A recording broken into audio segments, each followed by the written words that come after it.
Chapter 2. The Surgeon's Tale. The darkness was absolute, a weight pressing against eyes and skin alike. Silas had experienced London's ordinary darknesses, her fog-shrouded nights before the eternal dusk.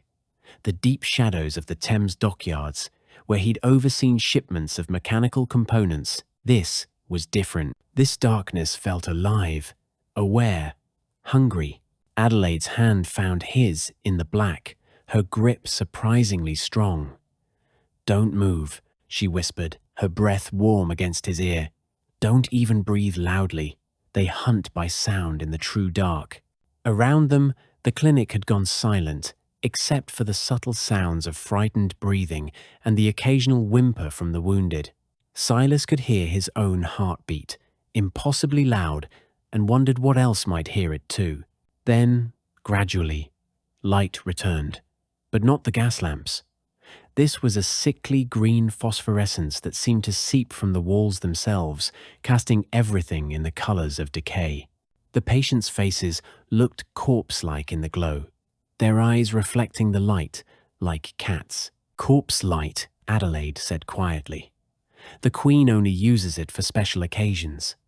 The last time was when she executed the Archbishop of Canterbury for suggesting she might benefit from Christ's mercy." Through the broken door, they could see the street.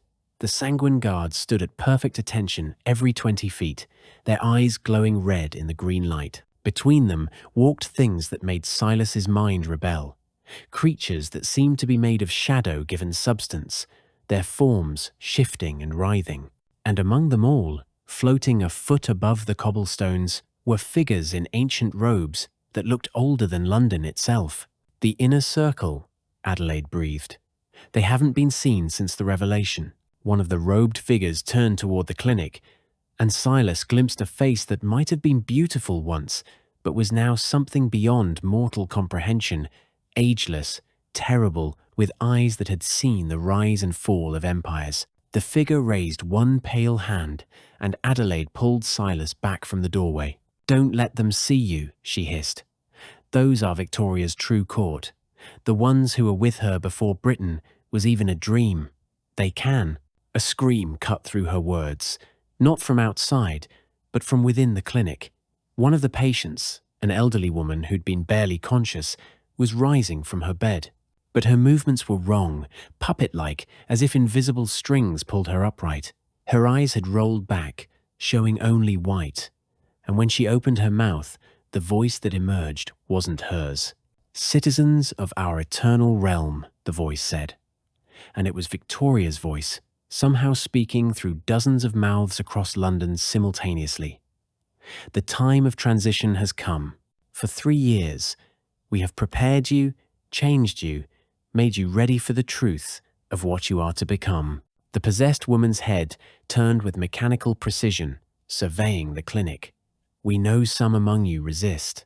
Some cling to the delusion of dawn, the lie of liberation, but you are our children now.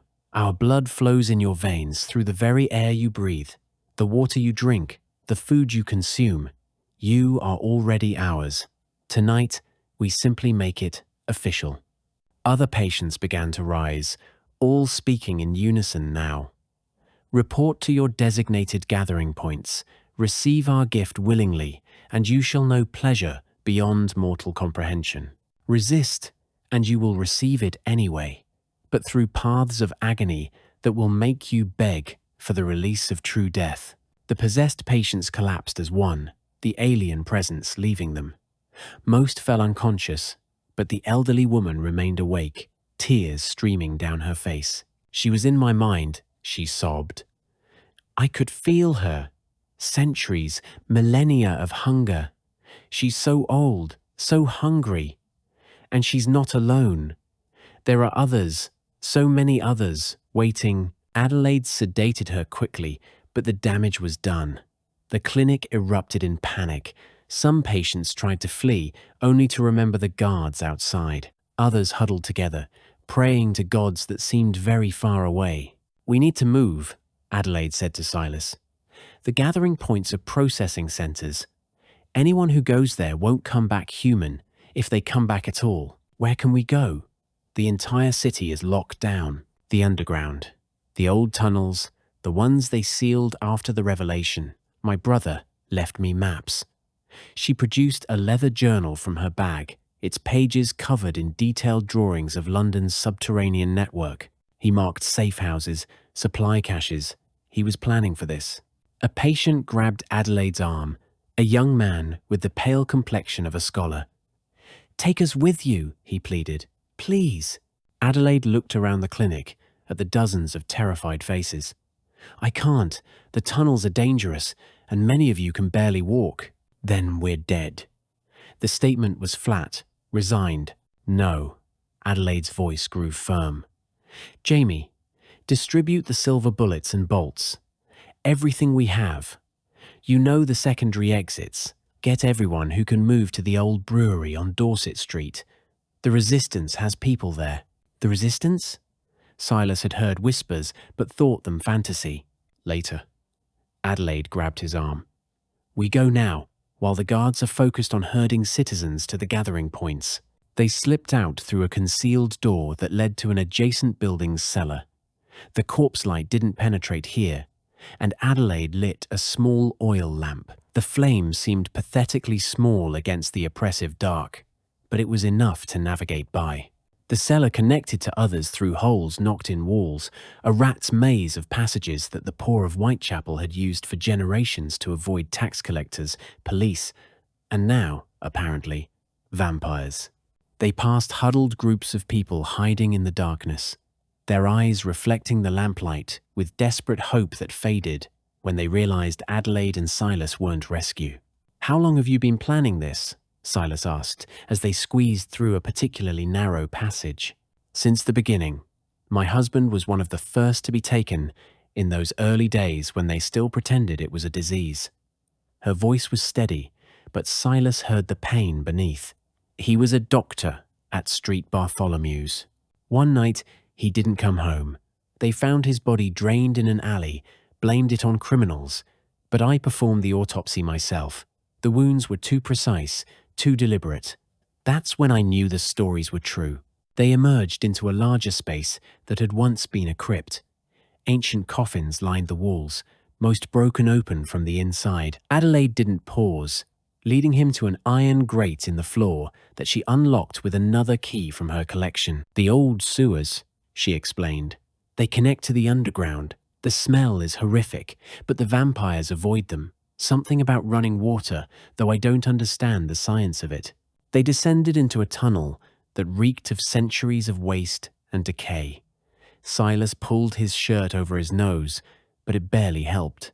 The walls were slick with substances he didn't want to identify, and things scuttled away from their light. Rats, mostly, but some seemed too large to be ordinary vermin. "Your hands," Adelaide said suddenly. "They healed. That's not normal. Nothing about this is normal. Don't deflect. That device responded to you in ways it shouldn't. And the healing, I've seen that before, in the early stages of transformation. But you haven't been bitten. Not that I remember." But even as he said it, Silas wondered. There were gaps in his memory, periods during the early days of the eternal dusk that were strangely vague. They walked in silence through the sewers, the only sounds their footsteps and the constant drip of water. Occasionally they heard noises from above, screams, mechanical marching, and once, horrifyingly, what sounded like mass singing, voices raised in hymns to their undead queen. After what felt like hours but was probably less than one, they reached a junction where the sewer met an underground tunnel. The railway had been abandoned after the revelation, officially due to safety concerns. But everyone knew the truth. Too many people had tried to use the tunnels to escape the city. The platform they emerged onto was a monument to hasty abandonment. Advertising posters from 3 years ago still covered the walls, promoting products and shows that no longer existed. A tea advertisement promised sunshine in every cup, the irony now bitter. Luggage lay scattered about, dropped by passengers who had fled when the trains stopped running. Adelaide consulted her brother's journal, then led them down the tunnel proper. The tracks stretched into darkness in both directions, The rails rusted but intact. They walked between them, their footsteps echoing in the vast space. "Tell me about your brother," Silas said, partly to break the oppressive silence and partly because he needed to understand what they were walking into. Theodore was brilliant. Is brilliant, she corrected herself firmly. He studied at Cambridge, engineering and ancient languages. An odd combination, but he said they complemented each other, that the ancients encoded knowledge in their structures that we'd forgotten how to read. Ancient languages, that's an unusual specialty for a royal engineer. That's why they recruited him. After the revelation, when they started building the new infrastructure, they needed people who could understand the old texts they were working from. Theodore thought he was helping to modernize the city. It wasn't until he was too deep to escape that he realized what he was really doing. They passed an abandoned station, Baker Street, according to the faded signs. Something had happened here. The platform was covered in dark stains that might have been old blood, and the walls bore deep gouges, as if massive claws had raked across them. What did he realize? Silas asked, though he wasn't sure he wanted to know the answer. That Victoria isn't building something new, she's rebuilding something ancient. London sits on old ground, Mr. Crane. Older than the Romans, older than the Britons. Theodore found references to a city of night that existed here before human memory, ruled by things that fed on blood and souls. Victoria isn't conquering London, she's reclaiming it. A sound echoed through the tunnel, metal on stone, rhythmic and purposeful. Adelaide immediately doused the lamp, and they pressed against the tunnel wall. The sound grew closer, and with it came a red glow. Around the bend came a sight that made Silas's blood run cold. It was a train, but not like any that had run on these rails before. The engine was an amalgamation of brass and bone, steam rising from vents that looked disturbingly organic. The carriages behind it were cages packed with people. Some stood in resigned silence, others sobbed or pleaded, and a few raged against the bars. Walking alongside the train were figures in the uniforms of railway workers, but their movements were too fluid, too predatory. Vampires, but different from the Sanguine Guard. These seemed older, more bestial, their humanity almost completely eroded. The train passed, its hellish cargo heading deeper into the tunnel system. Adelaide waited a full minute after it disappeared before relighting the lamp. "Collection trains," she whispered. "I'd heard rumors but hoped they weren't true. They're taking people below, to the deep places." How deep does this go? According to Theodore's notes, the current underground is just the surface layer. There are tunnels below tunnels, some natural, some carved by hands that weren't human. The deepest ones connect to caverns that have been here since before the Thames chose its course. They continued walking, the encounter with the train adding urgency to their steps. The tunnel began to slope downward, and the walls changed from Victorian brick to older stone, then to rock that looked natural but had been shaped in subtle ways that suggested intelligence. "Here," Adelaide said, stopping at what looked like a solid wall. But when she pressed a sequence of stones, a section swung inward, revealing a narrow passage. Theodore's first cache. The room beyond was small but well stocked. Shelves held canned goods, water, medical supplies, and weapons. Not just guns, but older things, swords and crossbows, and items Silas didn't recognize. Books lined one wall, most in languages he couldn't read. A desk held more journals in Theodore's handwriting. Adelaide went straight to the journals while Silas examined the weapons. He picked up a sword that felt perfectly balanced, despite looking ancient. The blade was inscribed with symbols similar to those on the device Adelaide had shown him, and it hummed faintly when he touched it. "These aren't just weapons," he said. "They're artifacts. Where did your brother find these?" "Listen to this," Adelaide said, reading from a journal. "The Queen is not unique. She is one of 13, the sanguine court that ruled the world before the rise of man. They went into hiding when humans developed civilization, when we grew too numerous to feed upon openly. But they never left. They waited, infiltrated, guided history from shadows. Victoria was patient. She took the throne through proxies for centuries, building toward this moment. She turned the page, her face paling. The transfusion engine isn't just for feeding. It's designed to transform the entire population of London into lesser vampires, thralls to the 13. But that's not the worst part. Once London falls completely, it becomes a beacon, calling the other 12 from their hiding places around the world. Paris, New York, Moscow, Beijing, they all have sleeper agents of the court, waiting for the signal. Silas felt the weight of revelation crushing down on him. The device you showed me, your brother knew I would recognize it. Why? Adelaide looked at him with a mixture of fear and hope. Because according to his notes, you're not entirely human either. Your lineage traces back to the Guardians, humans who were changed by exposure to the court's enemies, beings of light and fire that fought the vampires in the ancient days. The ability to activate that device, your healing, it's all part of what you are. That's impossible. I'm just an engineer whose designs revolutionized British industry in less than a decade. An engineer who intuited mechanical principles that shouldn't have been discovered for another century. An engineer who survived direct exposure to the atmospheric processes during testing, when everyone else died. Silas wanted to deny it, but memories were surfacing. Impossible memories of places he'd never been, knowledge he shouldn't have. The device hadn't been unfamiliar. He'd seen its like before. In dreams he'd dismissed as fantasy. A sound from the passage made them both freeze. Footsteps, measured and deliberate. Adelaide grabbed the revolver, and Silas found himself holding the ancient sword. The door opened, and a figure stepped through. It was a man in the tattered remains of a Royal Engineer's uniform.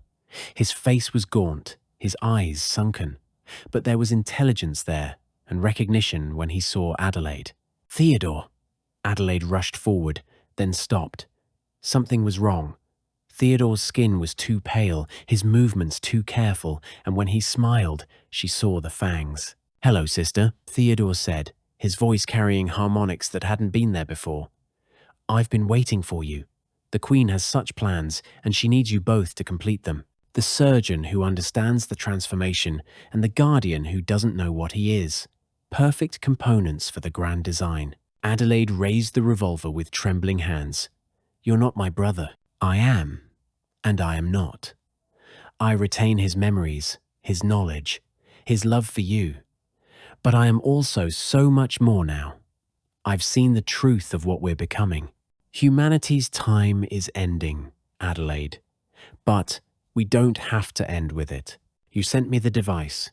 You told me to find Silas. Yes, when I still fought against the glory of what I was becoming. But the Queen showed me the error of resistance. She needs you both alive and unchanged, for now. The Guardian's blood is the key to making the transformation permanent, irreversible. And you, dear sister, will perfect the process that turns the masses. Theodore moved with vampire speed, but Silas was faster, the sword intercepting Theodore's lunge. The blade blazed with white light, where it touched vampire flesh, and Theodore screamed, pulling back with a burned hand. "Impossible," Theodore hissed. "The true Guardian lines are dead." Apparently not. Silas positioned himself between the siblings, the sword held steady despite his racing heart. The weapon felt right in his hands, as if he'd always known how to use it. Theodore circled them, his burned hand already healing. "You don't understand what you're interfering with. The 13 have planned this for millennia. Every war, every plague, every advancement in human history has been guided toward this moment. We are evolution, the next step. Fighting us is fighting the future itself. The future doesn't require the enslavement of humanity," Adelaide said, her voice stronger now. "Doesn't it? Look at what humans have done with their freedom. Wars that killed millions, industries that poison the earth, weapons that could end all life. The 13 offer order, purpose, eternal life. Eternal slavery," Silas countered. Theodore laughed, a sound like breaking glass. "You think you're free now? You work, you age, you die, all while serving systems you don't understand, ruled by powers you never see. At least our slavery comes with honesty about what you are. He lunged again, not at Silas but at Adelaide. She fired, the silver bullet catching him in the shoulder, spinning him around, but he didn't fall. Instead, he laughed again, pulling the bullet out with his fingers. Silver stings, sister, but I'm beyond such weaknesses now. The Queen's blood has made me more than a common vampire. The temperature in the room dropped suddenly, frost forming on the walls. Theodore's expression changed from confidence to fear. No, you didn't. You wouldn't dare wake them. From the shadows in the corner, something emerged. It wasn't quite solid, more a suggestion of form, tall, angular, with eyes that burned like stars. When it spoke, the voice came from everywhere and nowhere. The compact is broken. Blood. Drinker. You have entered sanctuary ground. Theodore backed toward the door. The Watchers were bound, the Queen said. The Queen says many things. Not all are true. The entity moved, and Theodore screamed, his form beginning to dissolve at the edges. Go, tell your mistress that the Guardian has awakened.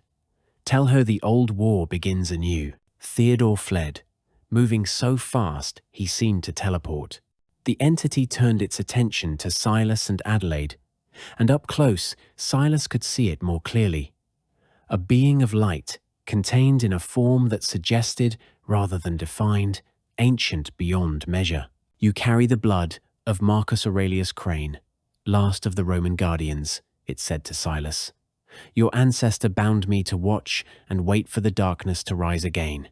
That time has come. What are you?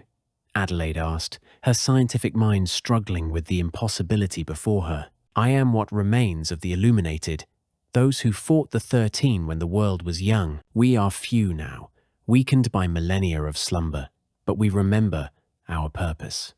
The entity gestured to the walls, and suddenly they could see through them, see the vast network of tunnels and chambers beneath London, see the massive construction at its heart. The transfusion engine is nearly complete. When it activates, every soul in London will be bound to Victoria's will. You have perhaps days before this becomes irreversible. How do we stop it? Silas asked. You don't. Not yet.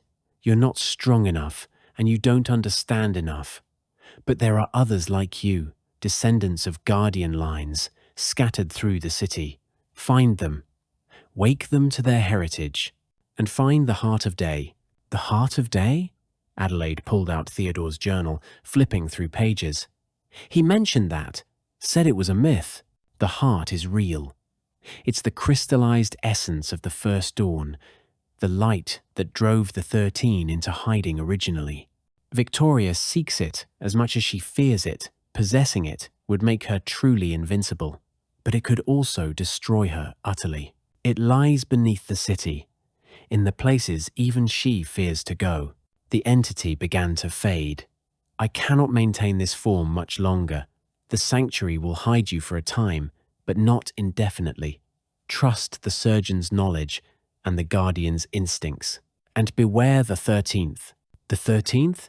Silas asked. Isn't Victoria one of the 13? Victoria is the 12th. The 13th. The 13th is different. Where the others feed on blood, it feeds on souls. Where the others seek dominion, it seeks obliteration. Even the 12 fear it, and rightly so. If Victoria's plan fails, she may wake it as a final resort. If that happens, the choice between slavery and death becomes moot. There will be only ending. The entity vanished, leaving them alone in the suddenly ordinary-seeming room. Adelaide sank into a chair, her hands shaking as reaction set in. This is too much, she said. Ancient vampires, beings of light, a war older than history. I'm a surgeon. I deal in science, facts, things I can understand. Silas set down the sword, which had gone dormant again, and knelt beside her. Your brother understood. That's why he gathered all this, why he sent you to find me. He knew what was coming. My brother is gone. That thing wearing his face isn't Theodore. Maybe not. But he fought it long enough to leave us clues, to prepare. That has to count for something. Adelaide looked at him, and he saw the steel returning to her spine. You're right, and if there are others like you in the city, we need to find them. She stood, gathering supplies from the shelves with efficient movements. There's a name in Theodore's notes, Lord Nathaniel Ashcroft. He's been leading resistance cells, hitting supply convoys and recruitment centers. If anyone would know about Guardian descendants, it would be him. Ashcroft, the Lord Chamberlain's son, the very same. Apparently, watching his father become a monster was sufficient motivation to take up arms. She packed medical supplies, ammunition, and several of the strange weapons into bags. Theodore has a map to one of Ashcroft's safe houses. It's in Southwark, beneath the old theatre district. They prepared to leave, but Silas found himself drawn to one of the books on the shelf. It fell open to an illustration that made his blood run cold. A map of London, but not the London he knew. This showed the city as layers, each era built upon the last, going down through Roman Londinium, Saxon Londonwick, and deeper still to things that had no name. At the very bottom, marked with an intricate ancient symbol, was a chamber labelled simply the Throne of the 13th. We should go, Adelaide said. If Theodore knows about this place, others will too. They left through a different passage than they'd entered, this one leading upward through what felt like miles of stairs carved directly into rock. Eventually, they emerged through a hidden door into what had once been a wine merchant's warehouse. The corpse light still filled the streets outside, and they could hear the mechanical tread of patrols. Moving through the twisted streets of London had become an art form in the 3 years since the revelation. Citizens had learned the patterns of the patrols, the blind spots in the surveillance, the times when movement was possible if one was careful and quick. Adelaide led them through this shadow dance with practiced ease, using routes her network of survivors had mapped. They passed through Smithfield, where the old meat market had been converted into something far worse. Through the green-tinted windows, Silas glimpsed rows of humans suspended in brass frameworks, tubes running from their bodies to central collectors. They were alive, technically, kept in states between sleep and waking, while their blood was harvested continuously. The sight made him sick, but Adelaide pulled him onward. Processing centers, she said quietly, for those who resist the gathering points. They can keep someone alive like that for months, maybe years. In Clerkenwell, they witnessed a transformation ceremony in a public square. Citizens stood in neat rows, their faces blank with mesmerism, as sanguine guards moved among them. Each guard would select a citizen, bite them just enough to begin the change, then move on. The partially transformed would then be taken to induction centers where the process would be completed, or, for those who proved incompatible, terminated. Why are some compatible and others not?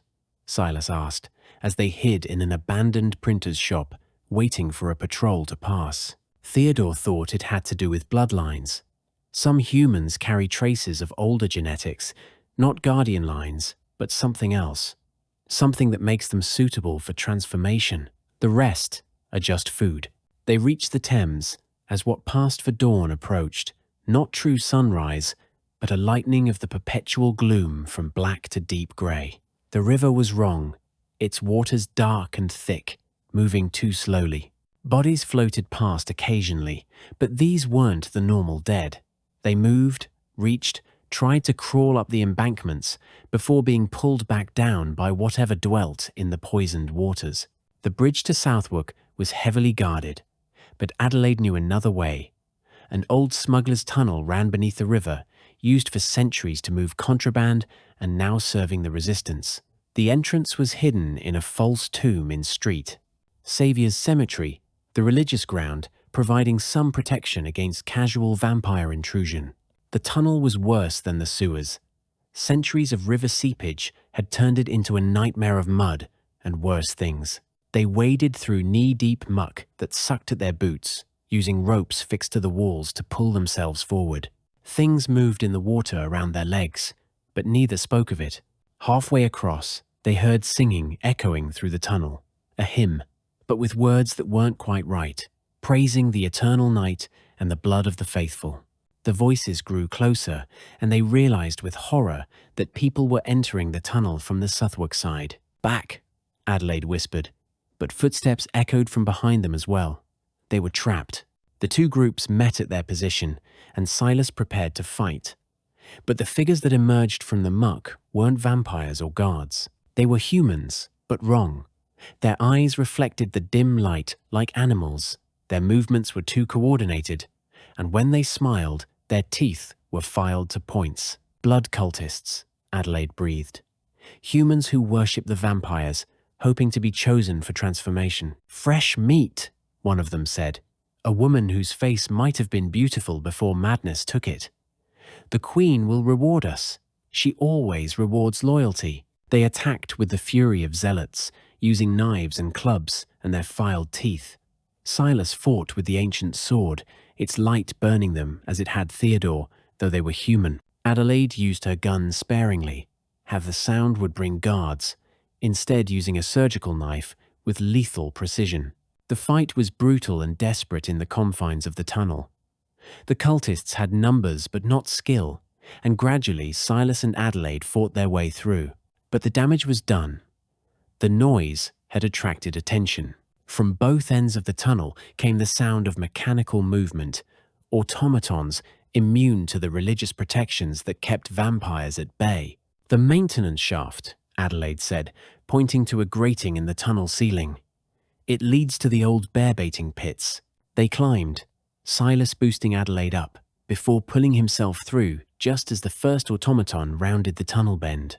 Its brass head swiveled toward them, eyes glowing with mechanical malevolence, and it raised an arm that terminated in spinning blades. The shaft was a tight, vertical climb, rust flaking off the ladder rungs with each movement. Below, they could hear the automatons trying to follow, their bulk too large for the narrow space, but their blades reaching up, seeking flesh. They emerged in a pit that had indeed once been used for bear baiting, the stone walls still bearing claw marks from centuries past.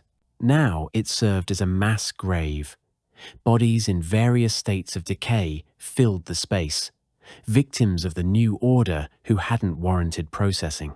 Adelaide led them through the horror without pause, her medical training allowing her to disconnect from the human tragedy around them. They climbed out using a rope ladder someone had left, probably other refugees or resistance members. The Southwark they emerged into was different from the North Bank.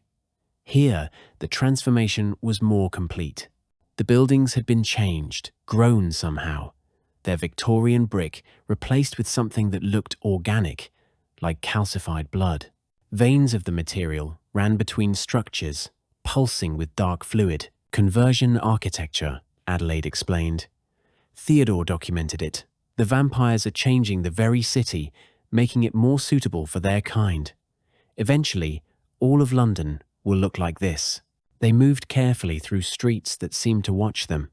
The few humans they saw were clearly thralls, their movements puppet-like, going about incomprehensible tasks with mechanical precision. None looked at them, which was fortunate.